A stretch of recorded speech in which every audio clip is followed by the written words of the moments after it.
जय गुरु जी के आदेश से मैं डिम्पल ऑटोबायोग्राफी ऑफ योगी पढ़कर सुना रही हूँ।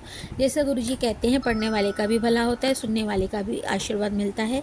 तो आप भी सुनकर आशीर्वाद लें गुरु जी का। यह मेरा पहला प्रयास है और कोई गलती हो तो प्लीज़ क्षमा कर दीजिएगा और कमेंट करके अपने सुझाव जरूर दीजिएगा, जिससे मैं उन्हें सुधार सकूँ।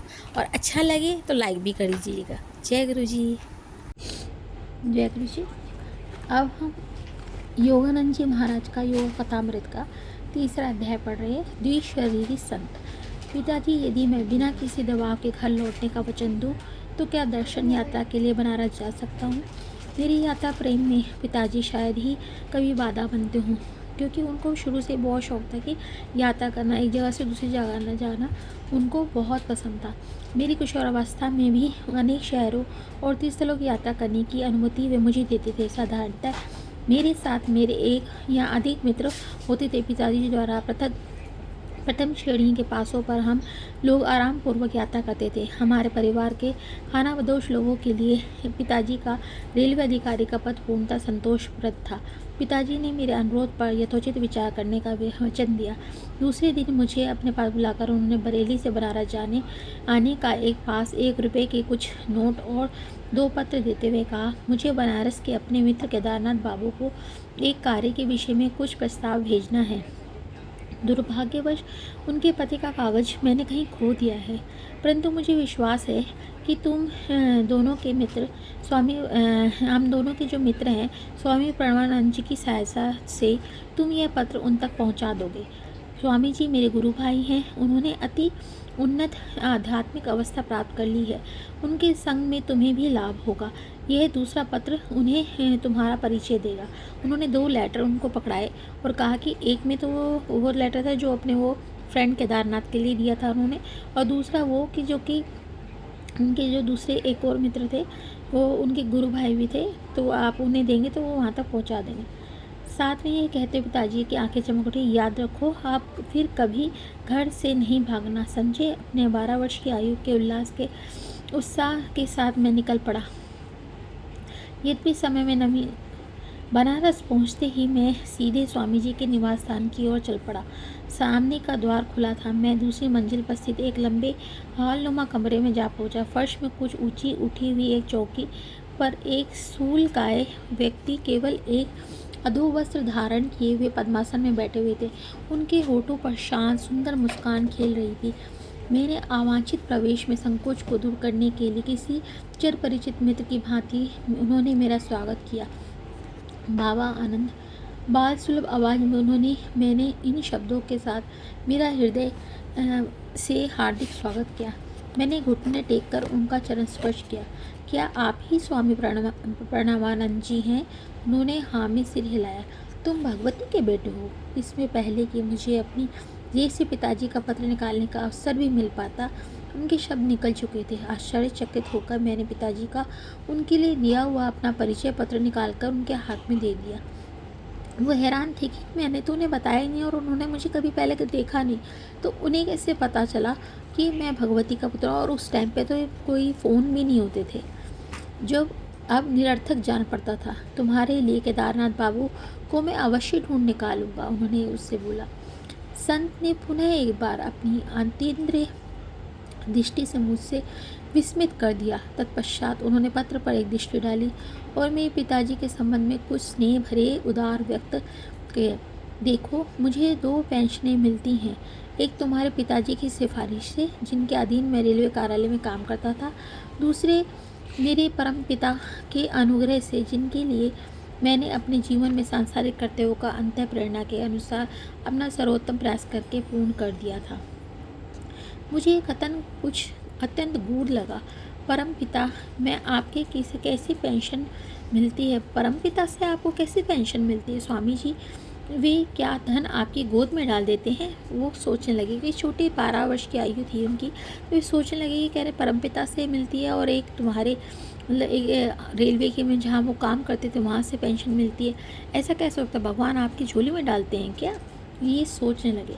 स्वामी जी हंस पड़े। पेंशन से मेरा अभिप्राय यह है, आगाज शांति, अनेक वर्षों के गहन ध्यान का पुरस्कार। मुझे अब धन की कमी कोई इच्छा ही नहीं होती है। मेरा अत्यल्प भौतिक आवश्यकताओं की पूर्ति हो जाती है। इस दूसरी पेंशन का तात्पर्य तुम बाद में समझ पाओगे। अचानक वार्तालाप बंद कर स्वामी जी गंभीर और निश्चल हो गए।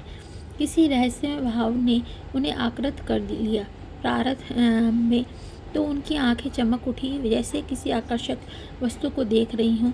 बाद में निष्प्रभ हो गई। मैं उनके इस अचानक मौन से उद्विग्न हो गया।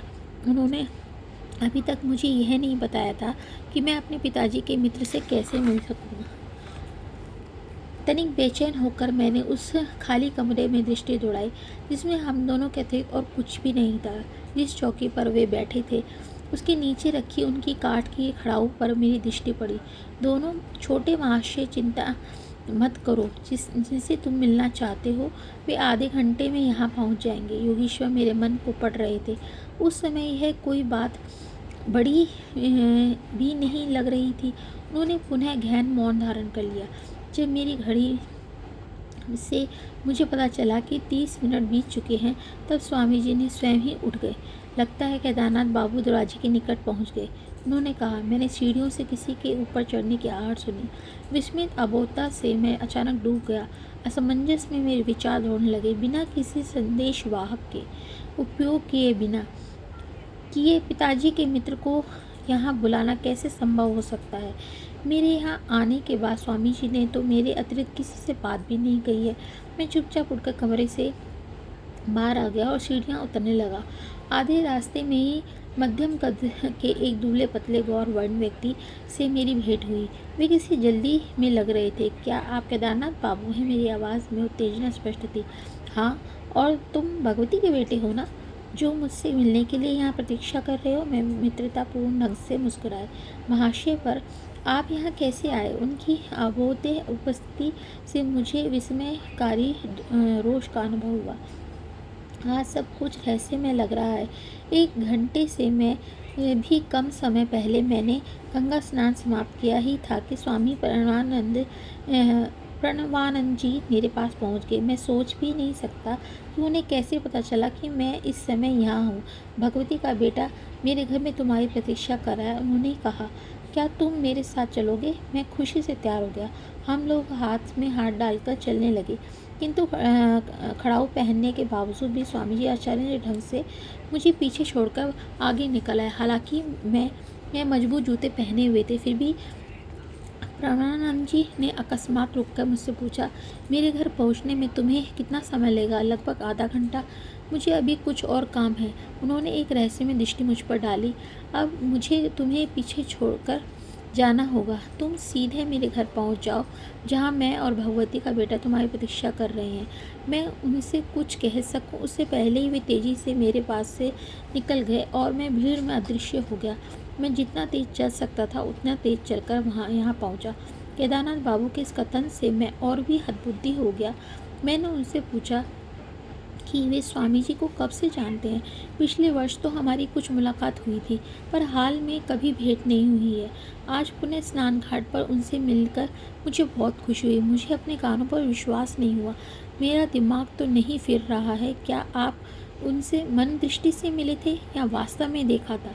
उनके हाथ का स्पर्श किया था और उनकी पदचाप सुनी थी। तुम कहना क्या चाहते हो? गुस्से में उनका चेहरा तमतमा गया। मैं तुमसे झूठ नहीं बोल रहा हूँ। क्या तुम यह नहीं समझ पा रहे हो कि केवल स्वामी जी के द्वारा ही तो मुझे पता चल सकता है कि तुम मेरी प्रतीक्षा कर रहे हो? पर यह देखिए, मैं एक तो वो सोचने लगे कि ऐसा कैसा हो सकता है। वो सोच रहे थे, क्योंकि आधे घंटे से तो वो दोनों एक कमरे में, जिस कमरे में वो प्रतीक्षा कर रहे थे, तो वो उनको सामने ही दिखाई दे रहे थे कि वो आंखें बंद करके वहाँ पे बैठे हैं। तो वह हैरान हो गए कि वो वहाँ कैसे पहुँच गए और केदारनाथ बाबू को स्नान घाट पे कैसे मिल गए, वो ये सोचने लगे। पर ये देखिए कि 1 घंटा पहले यहाँ आया और तब से मैं अब तक स्वामी प्रणव जी एक क्षण के लिए मेरी दृष्टि से ओझल नहीं हुए। मैंने सारी कहानी उन्हें सुना दी और स्वामी जी और मेरे बीच का वार्तालाप भी उनके सामने दोहरा दिया। उनकी आंखें फैल गई। हम लोग इस भौतिक युग में जी रहे हैं या स्वप्न देख रहे हैं। मैंने अपने जीवन में कभी इस प्रकार का चमत्कार देख पाने की आशा नहीं की थी। मैं तो समझता था कि वह स्वामी जी केवल एक साधारण मनुष्य हैं और सब अब देखता हूँ कि वो एक और शरीर भी धारण कर सकते हैं, उसके द्वारा काम भी कर सकते हैं। हम दोनों के साथ ही स्वामी जी के कमरे में प्रवेश किया। केदारनाथ बाबू ने चौकी के नीचे पड़ी खड़ाऊ की ओर इशारा किया। देखो, ये वही खड़ाऊ है जो स्वामी जी ने घाट पर पहनी हुई थी। उन्होंने फुसफुसाकर कहा। उन्होंने केवल एक अधोवस्त्र पहन रखा था, जैसा उन्होंने अभी भी पहन रखा है। केदारनाथ बाबू ने जब स्वामी जी के चरणों में प्रणाम किया तो स्वामी जी मेरी ओर देखते विनोदपूर्वक ढंग से मुस्कुराए। तब तुम इस सब में इतने स्तंभित क्यों हो? दृश्य जगत की सूक्ष्म एकता सच्चे योगियों से छिपी नहीं रहती है। मैं सुदूर कोलकाता में रहने वाले अपने शिष्यों के सामने क्षण भर में प्रकट हो जाता हूँ, उनसे वार्तालाप कर सकता हूँ।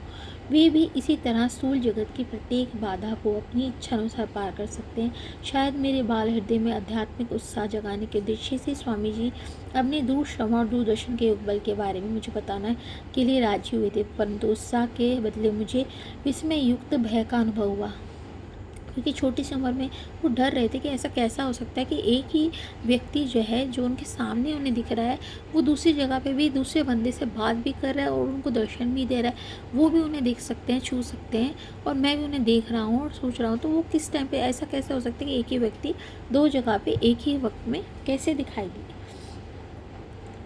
और तब स्वामी जी ने कहा कि ऐसा मैं कर सकता हूँ ध्यान शक्ति से। अतः प्रणव जी को अपने गुरु मानने की कोई, चूँकि मेरा ईश्वर खोज एक विशिष्ट गुरु श्री युक्तेश्वर जी के मार्गदर्शन से ही होनी तय थी, जिसमें मैं अभी मिला भी नहीं था। अतः प्रणव नंद जी को अपना गुरु मानने की कोई प्रवृत्ति मेरे मन में नहीं आई थी।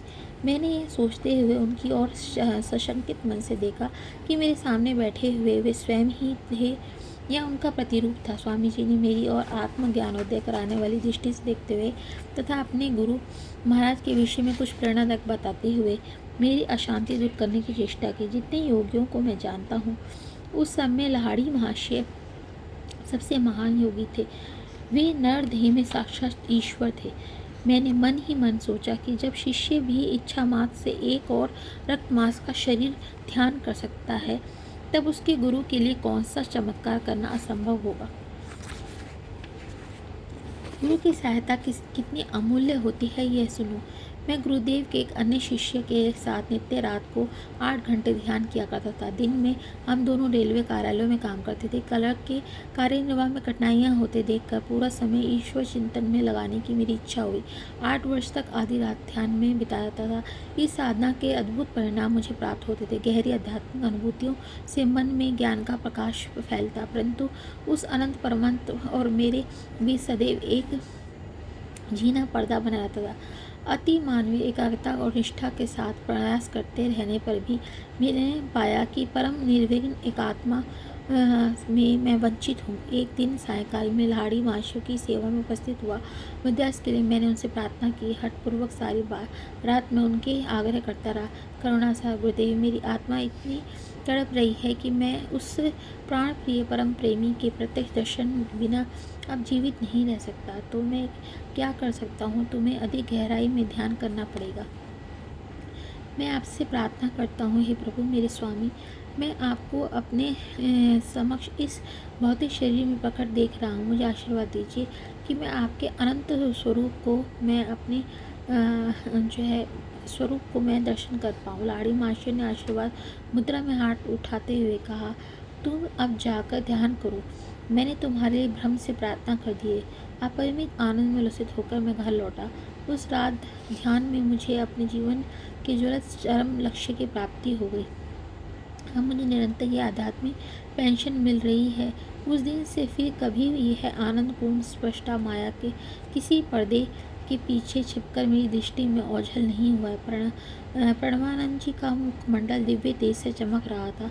एक अलौकिक शांति मेरे हृदय में प्रविष्ट हुई।